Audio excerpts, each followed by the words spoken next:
दोस्तों नमस्कार, आप सभी का मेरे चैनल में स्वागत है। आज हम बात करेंगे कैसे पेनी स्टॉक की जो इस समय काफ़ी अच्छी रिटर्न के साथ आपको दिखाई देता हुआ नज़र आ रहा है चार्ट के ऊपर। इसका जो करंट प्राइस चल रहा है वो लगभग 163 रुपये का है और अब इसके ऊपर जो टारगेट आते हुए दिखाई दे रहे हैं वो आ रहे हैं लगभग 270 से लेकर के 290 तक। तो इस तरह से आप समझ सकते हैं कि इस शेयर के अंदर एक बहुत बड़े अपसाइड के लिए बहुत सारी ब्रोकरेज फर्म ने इसके ऊपर रिसर्च के लिए रिकमेंडेशन दी है और टारगेट जो आते हुए नज़र आ रहे हैं वो लगभग 270 से लेकर के 290 तक दिखाई देते हुए दिख रहे हैं। तो आज मैंने इसको अपनी बोनस पिक के अंदर शामिल किया और स्टडी किया कि किस तरह से इस शेयर के अंदर पोटेंशियल बनता हुआ नज़र आ रहा है और कहाँ तक इस शेयर के अंदर एक अच्छी खासी रैली बनने की जो उम्मीद है वो जा सकती है। और डेफिनेटली मैं दिखाऊंगा उन सभी ब्रोकरेज फर्म की रिसर्च कि किस तरह से इस शेयर के अंदर एक अच्छी खासी बाइंग की अपॉर्चुनिटी के लिए उन्होंने इसके अंदर रिकमेंडेशन दी है और एक अच्छे टारगेट को इसके अंदर डिसाइड किया है। तो यहाँ पर हम बात कर रहे हैं जॉरी ग्लोबल लिमिटेड की, जिसके अंदर हम बात करेंगे फर्दर कि किस तरह से इसने ओवरऑल एक साल के अंदर लगभग 77% तक के रिटर्न जनरेट करके दिए हैं। अगर एक महीने का चार्ट देखें तो इसने जो हाई बनाया वो लगभग 180 रुपये का हाई बनाया और वहाँ से इसके अंदर जो मार्केट के अंदर जैसा कि आपने देखा कि करेक्शन आई थी, करेक्शन आती हुई दिखाई दी है और लगभग इसने 149 रुपीज़ का लो बनाया है। लेकिन पिछले 5 दिन की चार्ट की बात करें तो इसके अंदर एक अच्छा खासा बाउंस बैक मिलता हुआ नज़र आ रहा है, जो आपको इस चार्ट के ऊपर जिस तरह से दिखाई दे रहा है कि 24 फरवरी को जो इसकी क्लोजिंग होती है वो 148 की होती है और उसके बाद 25 फरवरी को ये 161 रुपये का हाई बनाते हुए लगभग 163 रुपये 85 पैसे पर यह क्लोज होता है। तो इस तरह से इस समय जॉरी ग्लोबल के अंदर एक अच्छी खासी बाइंग अपॉर्चुनिटीज़ फर्दर क्योंकि रिकमेंडेशन आती हुई दिखाई दे रही है और मैं आपको फर्दर बताऊंगा कि किस तरह से इस शेयर के अंदर एक अच्छी खासी उम्मीद है एक अच्छे खासे रिटर्न के लिए। जॉरी global limited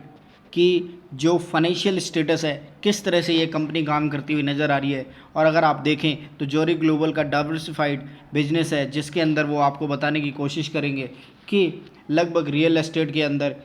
investment service, engineering service, management service, manufacturing के लिए, ट्रेडिंग फर्नीचरिंग के लिए, मैन्युफैक्चरिंग के लिए, sale of sugar and its by product और एथेनॉल एंड पावर प्रोडक्शन के लिए। तो काफ़ी सारे यहाँ पर आप देखने की कोशिश कर सकते हैं कि इसका जो बिज़नेस है बहुत ज़्यादा डाइवर्सिफाइड है और उसके अंदर ये आपको ये दिखाने की कोशिश करता है कि किस तरह से इनके बिज़नेस के अंदर धीरे धीरे और ज़्यादा ग्रोथ आती हुई नज़र आ रही है। और यही रीज़न है कि एक डाइवर्सिफाइड बिजनेस के साथ साथ इस शेयर को कवर करने वाले जितने भी ब्रोकर्स हैं उन्होंने इसके ऊपर एक बहुत अच्छे टारगेट के लिए इसके अंदर ख़रीदारी की सलाह दी है। और यहाँ पर जो कल इसकी क्लोजिंग होती हुई नज़र आ रही है लगभग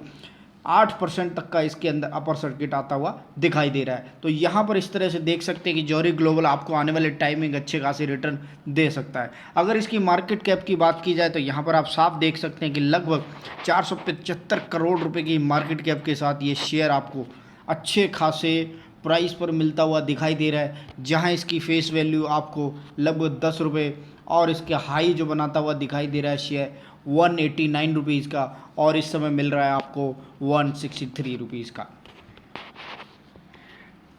इसके लिए फर्दर अगर बात की जाए तो यहाँ पर जो इसकी पॉजिटिव और नेगेटिव दिखाई देते हैं तो यहाँ पर stock is trading at the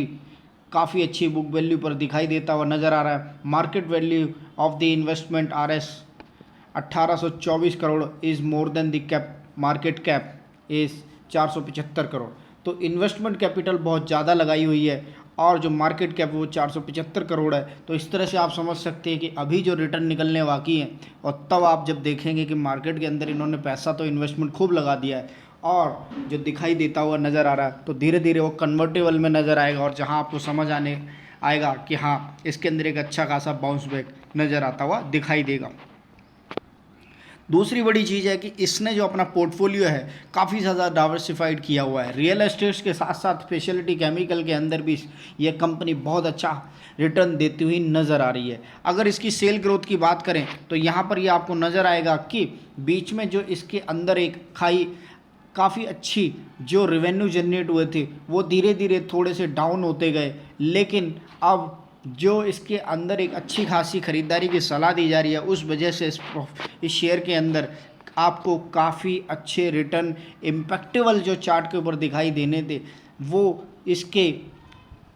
इस फाइनेंशियल स्टेटस के अंदर आपको नज़र नहीं आ रहे हैं, लेकिन फिर भी रिकमेंडेशन जो आती हुई नज़र आ रही है शेयर की और काफ़ी अच्छी नज़र आ रही है। अगर इसकी ईयरली वाइज परफॉर्मेंस की बात की जाए तो यहाँ पर आप आराम से देख सकते हैं कि सेल्स में और एक्सपेंसेस में उतार चढ़ाव रेगुलरली आते रहे हैं शेयर के अंदर, और ऑपरेटिंग प्रॉफिट हो या ऑपरेटिंग मार्जिन हो और नेट प्रॉफिट के अंदर भी कुछ ज़्यादा कंपनी करती हुई दिखाई नहीं दे रही है। तो इस तरह से आप समझ सकते हैं कि कंपनी के अंदर नेगेटिव पॉइंट्स बहुत ज़्यादा हैं, लेकिन तब भी जो रिकमेंडेशन मैं आपको दिखाने की कोशिश करूंगा कि किस तरह से कंपनी के अंदर एक अच्छी खासी रिकमेंडेशन आती हुई नज़र आ रही है। हालांकि इस चार्ट को देखने के बाद ये समझ सकते हैं कि इसके अंदर कोई बाइंग अपॉर्चुनिटी नहीं है, लेकिन इतने सारे रिकमेंडेशन जब मैं आपको दिखाऊंगा तो आप ये देख पाएंगे कि शेयर के अंदर इतनी ज़्यादा डाइवर्सिफाइड पोर्टफोलियो के साथ साथ जो 1824 करोड़ रुपए कंपनी ने लगाए हैं, अब धीरे धीरे उसका रिटर्न आने की जो उम्मीद है वो बढ़ती जा रही है। जौहरी ग्लोबल के अंदर अगर आप देखेंगे तो काफ़ी ज़्यादा टारगेट के साथ इसके अंदर बाइंग की रिकमेंडेशन आती हुई दिखाई दी। ये 2 वीक पुराना चार्ट है, यह स्टडी है जो यहाँ पर पोस्ट होती है इकोनॉमिक्स टाइम्स पर, दिखाई दे रही है कि Zuari global target price of the 291। और दूसरी तरफ अगर आप देखें तो यहाँ पर भी आपको एक्सपर्ट सी 75%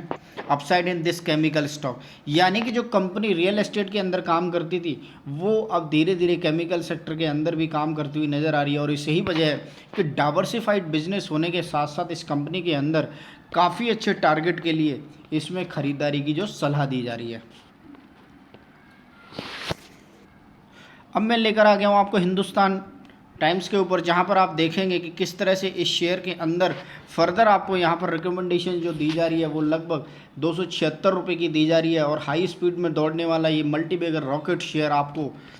काफ़ी अच्छे आगे आने वाले टाइम में रिटर्न दे सकता है। तो स्पेशलिटी केमिकल्स जो एथेनॉल प्रोडक्शन के लिए काफ़ी खासकर ये शेयर के अंदर काफ़ी 2 साल से इसके अंदर बूस्ट आता हुआ दिखाई दे रहा है। और डेफिनेटली जो इनसाइडर इसके अंदर जो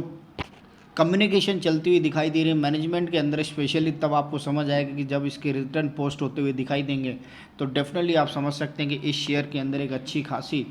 जो तेज़ी है वो आगे आने वाले टाइम में भी आपको दिखाई देगी। और जो 291 का जो टारगेट बताया जा रहा है वो भी चेस होता हुआ नज़र आएगा।